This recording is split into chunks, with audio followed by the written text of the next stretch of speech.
Greetings, upstanders. Dr. O here. Look, let's make it plain. Any Democrats or independents who are out there talking about, we have to, the Democratic Party has to be anti woke, or the Democratic Party has to stop being, quote unquote, weak and woke, they do not deserve the Democratic nomination. And this isn't about me saying, oh, people have to think like me. It's not about that in any way, shape, or form. What it is about is that if these guys want to start speaking like Republicans, then they might as well be Republicans. Go join the Republican Party and go join in that movement. The fact of the matter is, you see people like Rahm Emmanuel, people are saying are considering a Republican. Freudian slip there, a presidential nod. People are talking about Alyssa Slotkin as rising stars, and both in recent days have used this term weak and woke, which, interestingly enough, is a title, if I'm looking at a book by John L. Cooper of the Skillet, right? Popular band, has a book called Wimpy, Weak, and Woke. So is that what these Democrats are doing? So-called Democrats are doing? They're going to start channeling Republican talking points, and that's what they think is going to get them to the next level. Gavin Newsom as well, people like that. The fact of the matter is, they do not deserve the Democratic vote. I learned in politics 101 when I was running for city council, back in the day, when you're using the language of your opponent, no matter how strong your argument is, your opponent is winning. And if Democrats are going to be running on this anti-woke message, you are going to lose the same voters that were lost in the last election. Here's another thing for you journalists out there, so-called journalists, and TV show hosts and all these other people out there. Why aren't you asking these people to define woke? Why aren't you asking them to do that? When they talk about the elites, why aren't you asking them to say who are the elites who are in the party? Because any of these guys who are running, they are elite. They are part of the elite establishment, including you, Senator Bernie Sanders. And so the fact of the matter is, they're not going to ask them how to define woke because they can't define it themselves. If I ask, Joe Scarborough, baseball fan, to define, RBI and all this other type of stuff, and if somebody's using a term that doesn't represent RBI properly, runs about it in, he can check them. But these hosts can't check them. They can't check Slotkin or Newsom or Emmanuel because they are quote unquote anti woke also. So define it. And if you actually define it, you might find that woke policies may be something like making sure Medicaid doesn't get cut, making sure Medicare doesn't get cut, making sure that your special needs child get the services that they need in school. It could mean reading books on diverse histories, black people, Jewish people, Muslim people, women. Oh, speaking of women, it could also mean making sure that women's services continue. Violence Against Women's Act. So, a fight, to end sexual assault and end rape and all of these other types of things. You notice all of a sudden now, when it comes to campuses, people are only talking about anti-Semitism, but they're not talking about other forms of issues that are on campus, like racism, like sexual assault, like homophobia, like Islamophobia. All of these issues have all gone under the table, right? Because of the way Trump is using anti-Semitism as part of his push to go against Harvard and all these other places, even though he should start with the anti-Semites in his administration, like Ed Martin. And as I said before, if everything's going to be anti-Semitic, nothing's anti-Semitic. So, but the fact of the matter is, people on these campuses who are fighting to end racism and sexual assault, are these guys woke? Are they that as well?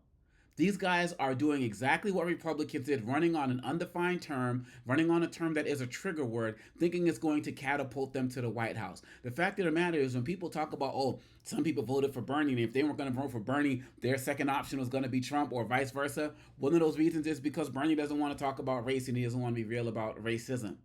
And that works with people who are moderates and so on and so forth. Alyssa Slotkin, people are talking about her as a rising star.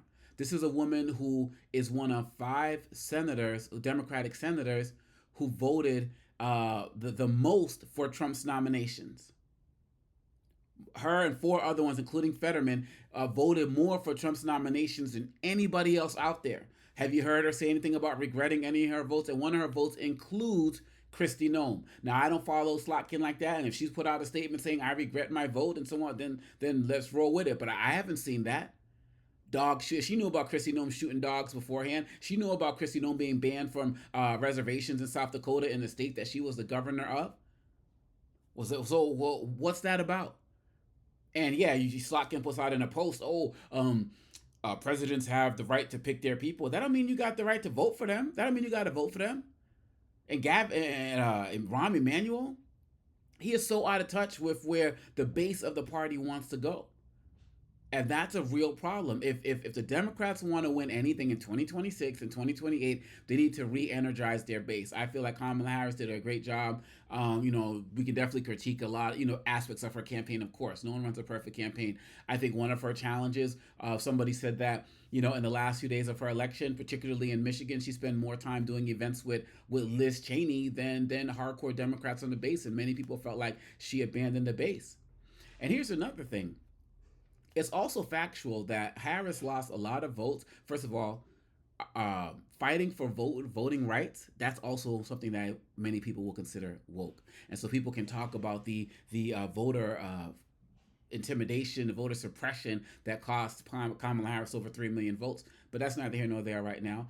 The fact of the matter is, many people who chose not to vote for her didn't vote for her because of Gaza and Israel.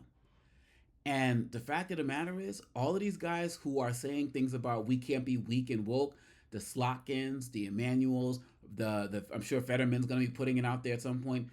They're going to have the same policy on Israel and Gaza at best as Joe Biden, who many people in the Democratic Party were calling Genocide Joe. Do you think Slotkin's really going to do anything different as it relates to Gaza than Biden was doing? Or Emmanuel or Newsom? I can't see it. The person who's going to emerge from the Democratic Party who over there has to have a really strong stance against Israel and actually do the work to help people understand that being against the government of what Netanyahu's doing is not the same as being anti-Semitic in the United States. That's the type of argument that person's going to have to make, because if not, that's just going to open up the door for people like the Jill Steins and so on and so forth. Any Democrat who's running on this idea of not being weak and woke does not deserve our vote. Period. Bottom line.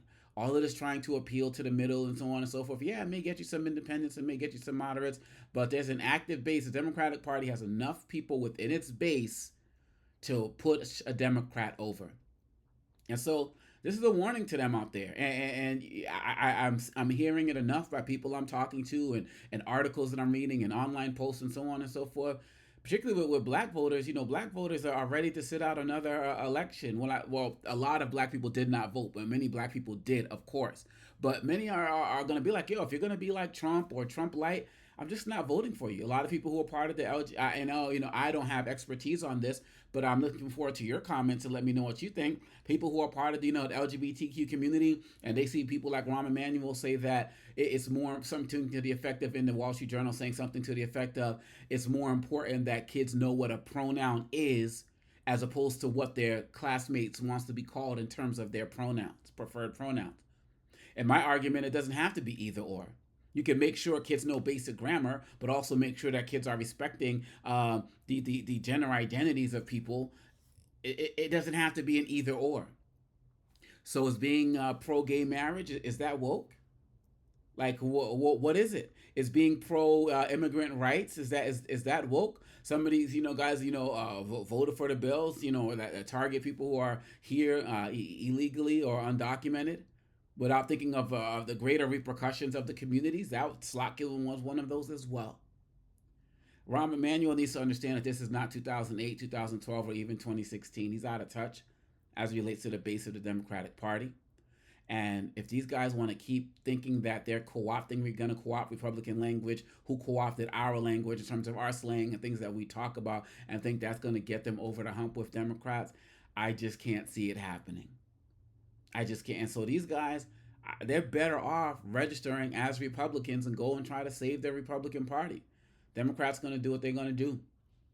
And I feel like, more Democrats are going to be leaning towards, the AOCs and the Max Frost and then the Jasmine Crockett's. And now, of course, there's always going to be a question of whether they have larger Democratic appeal if they choose to run for things. But there are also other people out there, the Wes Moores of the world, who are doing incredible work and have records to run on.